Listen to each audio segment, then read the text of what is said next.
வணக்கம். டாக்டர் மகேந்திரன் பேசுகிறேன். இன்றைக்கி ஒரு முக்கியமான ஒரு மருத்துவ குறிப்பை நம்ம டிஸ்கஸ் பண்ண போகிறோம். என்ன அப்படின்னா, மோஷன் சிக்னஸ், அதாவது ட்ராவல் சிக்னஸ்னு இது ஒரு வார்த்தை சொல்லுவாங்க.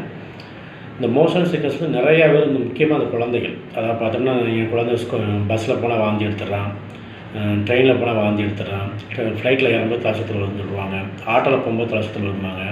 இது எல்லாமே பார்த்தோம்னா இந்த மோஷன் சிக்னஸ்க்கு ஒரு மெயின் வார்த்தை தான். அது ஏன் நம்ம வருது அப்படிங்கிறது ஒரு சின்ன ஒரு எக்ஸ்பிளேஷன் கொடுக்கலாம். நார்மலாக அந்த மோஷன் சிக்னஸ்க்கு எப்படின்னா, நம்மளுடைய பாய்ஷன் சொல்லுவாங்க, அதாவது நம்ம பொசிஷன், நம்ம பாடியில் நம்ம பொசிஷனை மெயின்டைன் பண்ணுறது பார்த்தோம்னா மெயினாக பார்த்தோம்னா அது நியூரோ சென்சர் அப்படிம்பாங்க. அது முக்கியமான மெயின் பங்கு என்ன, நம்மளோட இயர், நம்மளோட காது, நம்ம காதில் இருக்கிற நரம்புகளும் அதேமாதிரி நம்ம கண்ணிலேருந்து வர நரம்புகளும் தான் முக்கியமாக நம்ம பாய்ச்சலை முடிவு பண்ணுறது.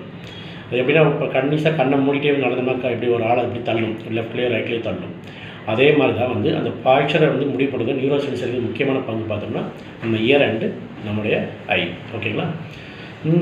அதில் இம்பேலன்ஸ் ஆகும்போது என்னென்னா ஆட்டோமேட்டிக்காக அந்த மோஷன் சிக்னஸ் வரும். அந்த மோஷன் சிக்னஸ் வரும்போது ஆட்டோமேட்டிக்காக வாமிட்டிங் எடுப்பாங்க, தலை சுற்றல் வரும், ரொம்ப டயர்டாகிடுவாங்க, ஒரு பேலாகிடுவாங்க, சில பேர் ரொம்ப பேலாகிடுவாங்க.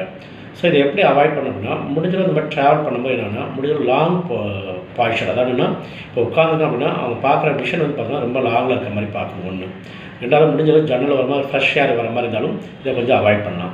அதோட முக்கியம் ட்ராவல் பண்ணும்போது ப்ரீ பிளான் பண்ணணும். மேக்ஸிமம் ட்ராவல் பண்ணும்போது அவசரமாக சாப்பிட்டு போவாங்க, ரொம்ப ஹெவியான ஃபுட்டு சாப்பிட்டு போவாங்க. இதுவும் கண்டிப்பாக குழந்தைகளுக்கு வாமிட்டிங்கும் தலசத்தில் வரதுக்கு வாய்ப்புகள் உண்டு.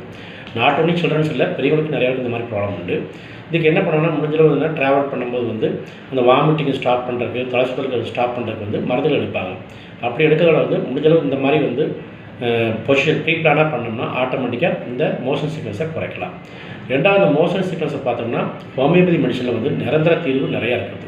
ஏன்னா மாடர்ன் சயின்ஸில் முக்கியமாக ஆங்கில மருத்துவத்தில் பார்த்தோம்னா ஒவ்வொரு டைம் ட்ராவல் பண்ணும்போது அந்த மருந்து போட்டே இருப்பாங்க. பட் ஹோமியோபதி மெடிசன் நிரந்தரமாகவே இந்த தொந்தரவு வெளிவரதுக்கு நிறையா மெடிசன்ஸ் இருக்குது. அதை ஈஸியாக நம்ம ஃபாலோ பண்ணிக்கலாம். ஸோ இதை பற்றி ஒரு சந்தேகங்கள் எதாக இருந்தால் கண்டிப்பாக தொடர்பு கொள்ளவும். நன்றி, வணக்கம்.